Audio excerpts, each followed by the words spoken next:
and welcome to another edition of Talking Point on the Nigerian Television Authority, Nta Akure. This is the program where we highlight and discuss issues in the society with the aim of informing, educating, and providing solutions to this issue.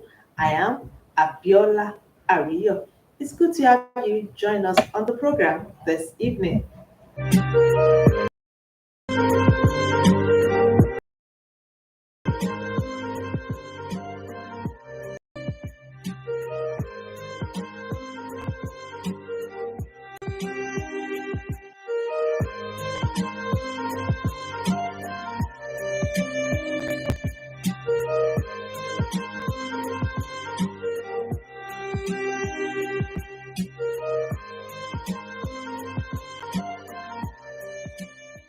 If you are just joining us, this is Talking Point on Nta Akure, the dynamic station. Our topic of discussion today is building collapse in Nigeria, way forward. And as usual, I won't be doing the talking alone. I have a guest with me in the studio this evening. My guest is Dr. Olawale Olushoga. He is an architect and he's going to be doing justice to this topic this evening. Dr. Olushoga, it's good to have you join us on the program this evening. Thank you for having me. Thank you so Yeah, much. Doctor, there have been reported cases of building collapse recently in Nigeria with death recorded. What could be the contributory factor? All right, thank you so much. When it comes to building collapse, there are a number of issues, but then there are two very major or germane ones, if I would say. And the first one will be the human aspect to it, and of course, the natural aspect to it. Of course, with the natural issues, there's almost nothing we can do about that one. But God so good over here in this country, we are blessed with good weather, and the issue of natural occurrence is not so predominant. However, for the human angle to it, there are a list of them too, but of course we may speak to some for the essence of this discussion. Uh, First will be, in no particular order, if I would say, design issues, construction errors here and there.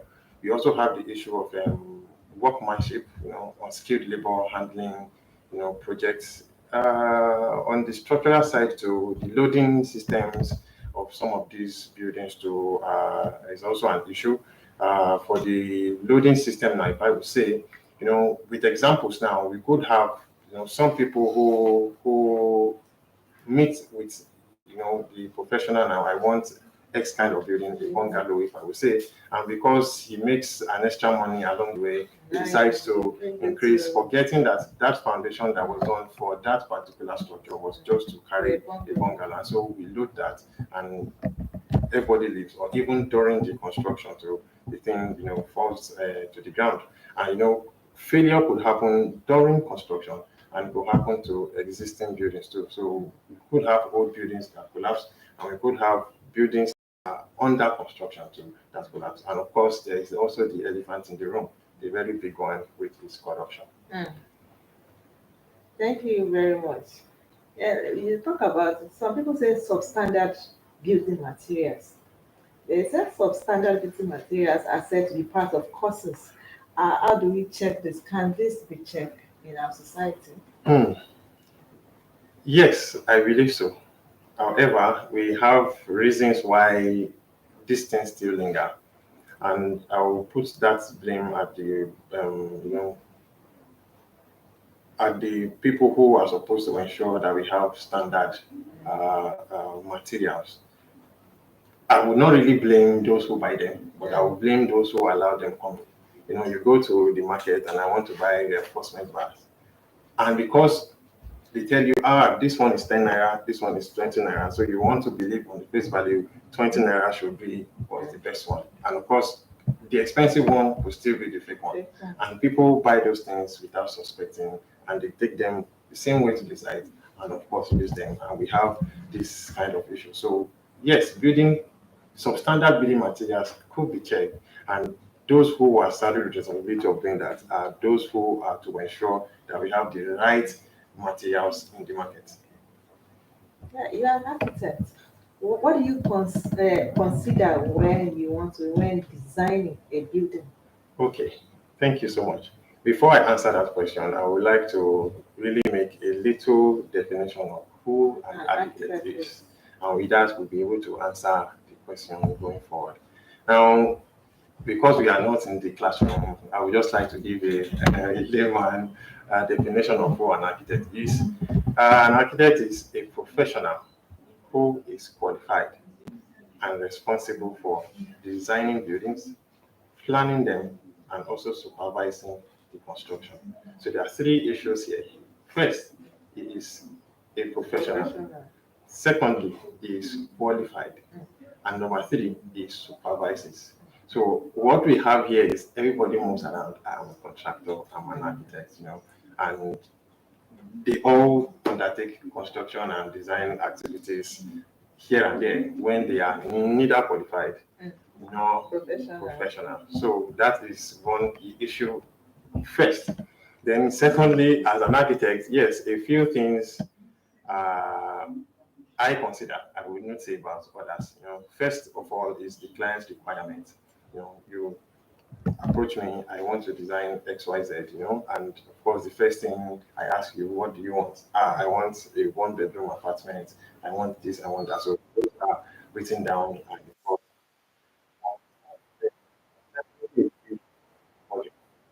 it's the cost. Because you said you want 5 bedrooms, and I just go ahead and start designing all manner, and then the client cannot afford to pay. And so we have to start making adjustments here and there. So when you say, okay, what is the budget? 10 naira it is okay, madam client, we cannot do X, Y, Z. We cannot have it as big as you want. So those are issues. Again, is the site orientation, what is happening around the site. Again, is also the functionality. Okay, is it a church? Is it a residential apartment? So all these things are things we put in check. And of course, what the standards say about that particular area. You may want a 27-story building for a place where approval cannot be given for only, a story building. So those are considerations where I'm able to advise you going further before we actually put pen to paper. Yeah, we have professional bodies that regulate this building. Yeah. So what are their roles? What are the roles of professional bodies in reducing the incidence of building collapse? Okay, thank you so much. Professional bodies are started with responsibility of, first of all, bringing in many or several registered members. The end game is to make sure we have many of them. The more we have qualified, how do I call them, professionals, the more we reduce the quacks. You know, okay, yes, quacks is because if you are either a professional or a qualified one, or and we have them across all professions. And so the issue of the professional bodies again is to also monitor and ensure that standards are upheld during all these construction phases. As you see them, you ensure that we have more professionals who are duly registered, and so also we ensure that we make ensure monitoring of some of these projects when we see them. They also make those kind of laws as it meets up with professional standards. Okay, we want setbacks to be this way. We want also mix up. There are different professional bodies when it comes to a construction project, because the construction work is a very high risk activity. So the architects have theirs, the engineers have theirs. All these two is towards ensuring that construction is done and done very, very well. Yeah. Well, still talking about these professional bodies, to what extent would you say the enforcement of building regulatory bodies are up to the task in their assignment? Hmm. Are they really working? Why do we still have this building collapse? Okay, well, that is quite dicey, and permit me, I will try and answer it the most diplomatic way possible. Yes, they are working. And when we have these incidents, we have current with our statements, we have on as the architect based with our statements, here and there. But again, we should be talking about stopping it before it actually happens. And not that we are now reactionary, to some of these things. Yes, they are working, but I feel like they can still do much more. You walk around the streets, the town, and you see, a building that is not looking well, even at first of all, you expect that this is this is locked up and work shouldn't go on. And then you still see work go on in this place. So for someone is something is clearly wrong. A building is marked to the stopwatch and tomorrow it is open again, work continues. Some even continue with work when they still is stopwatch on the gate, and those kind of things. We also have buildings with in remote areas where people hardly get to for whatever reason. They happen in remote areas, streets that are not close to the highways. That of course maybe they are not able to get there for whatever reason. So yes, they are working, but I still feel that more can still be done to to to supervise and monitor those construction works. In the economic situation of Nigeria, would you say the economic situation is contributing to the challenge of building collapse due to the poor construction? Hmm. Another dicey one. Yes, to an extent, and no again. So I will pick it on two sides. On one hand, yes, when there is no money, people hardly build. Again, not having money should not give you the right to build something effective. So why don't we wait See, when till you we have can afford it and do it well, than do it anyway when it is not? We are not financially ready for it. So it managed is not. materials. So it is not really an excuse to say because the economy is bad, when we have to use 2 bags of cement, we use one. And there's this thing that an architect or a builder's errors did long after him. Doctor, sorry, permit me. For the patient is pushing straight into. But for every time you read the news and say, 10 die in social building, when till death, you keep remembering how you are responsible for wasting people's lives and those kind of things. So why don't we do it well when we are ready to do it and not manage to do it when we are not ready to Like, I want to take myself as an example. I want to build a house. do it? Who are likely to involve the contractor? Is the contractor the same thing with the architect? Yeah. Because Okay. you see, that's our contractor. Okay. Is the contractor the architect? Okay. Is this just supervising? Okay. The duty of the contractor is to actually develop that design. But before it gets to when the contractor will take, the contractor, when I was training, I also call them the robot. He's giving an information to do this, and he just goes to do it.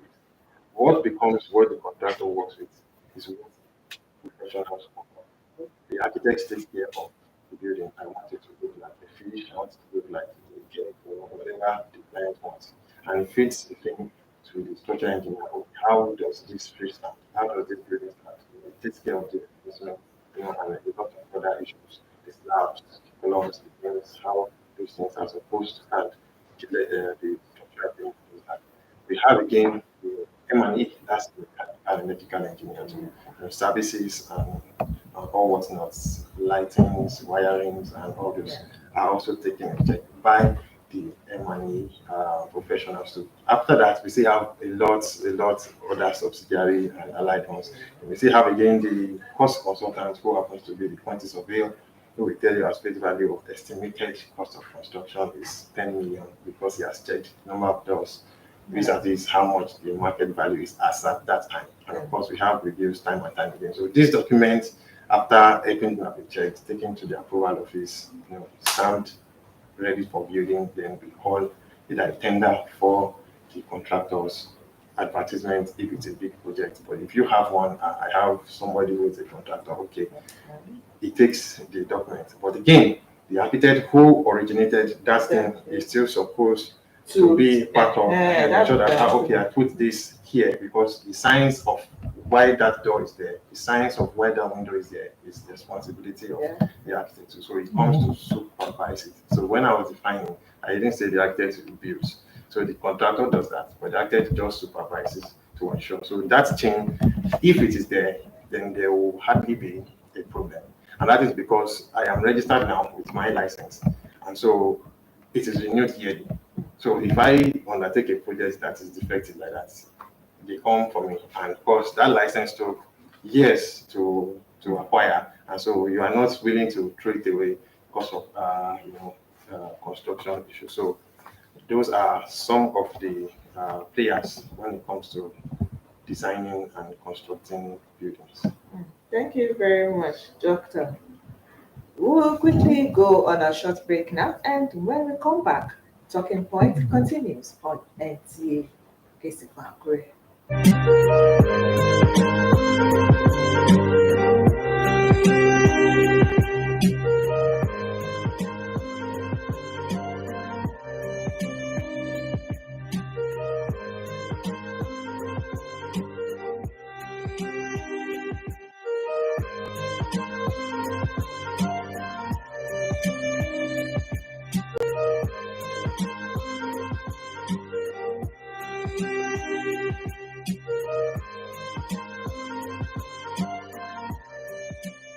You're welcome back. This is still Talking Point on the Nigerian Television Authority, NTA Akure. Our topic of discussion so far has been building collapse in Nigeria, way forward. And my guest has been an architect. He is the person of Dr. Olawale Olushoga. Yeah, Dr. Olushoga, I'll tell my question now is which role will you assign to government or communities in checking this incessant building collapse in Nigeria? Okay, thank you so much. There are two actors in that particular question. On one hand, we have the government, and and on the other hand, we have the communities.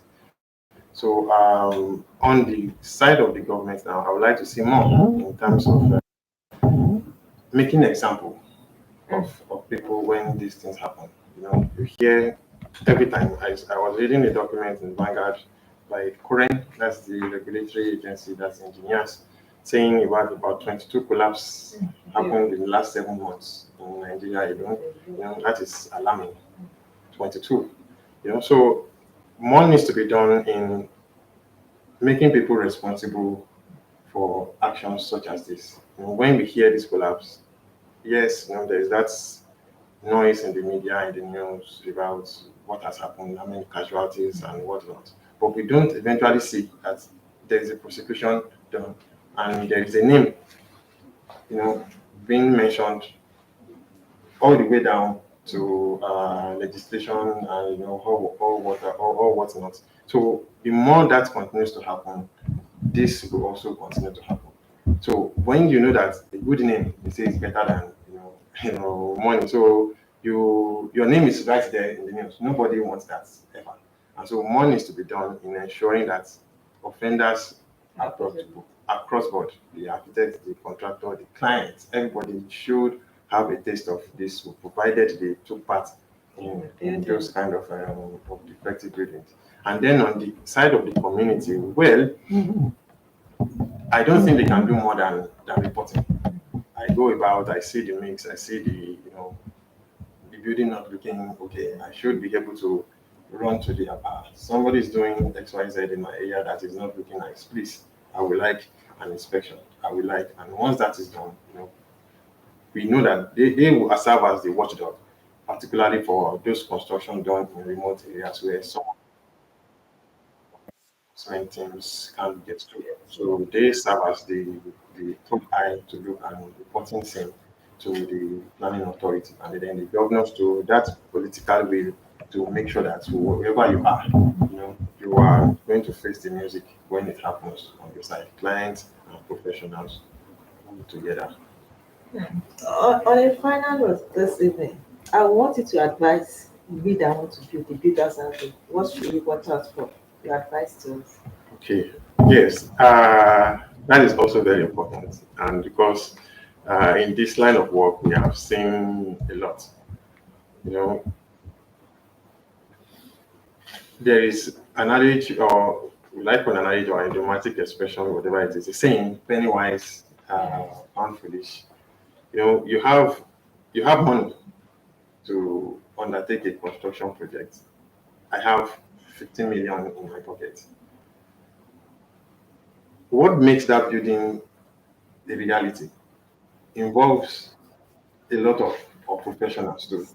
And then you stand the risk of letting that money go down the drain if you don't employ the right set of people. When you are pregnant with child, you will take the child to the hospital. You will not, because you have a sister who did sin in, and take them there, please open her up, and so we need to make the clients know that yes, professionals are not professionals because they are just professionals. They are professionals because they have had track record of experience over the years in doing this. And I think what puts people off most times is the cost of paying those professionals. But again, what you stand to gain is also more than what you are running away from. And again, I mean, how many percent are they actually going to take from the consultation process? So I would advise people who are prospective clients to make sure they take their building projects through the right professionals, qualified professionals who have someone who they report to, and not necessarily anybody that they just know builds all over the place. So that way, I think we can minimize some of these issues. Thank you very much. I want to say a very big thank you to my guest, Dr. Lawale Olushota. You when next we call on you, you gladly oblige your call. Sure, I will be more than happy to do that. Thank you very much. Thank you too. Viewers at home, this is where we will be drawing the curtain on today's edition of Talking Points. Join us same time next week for another interesting edition. Till then, I am Abiola Ario. Good evening.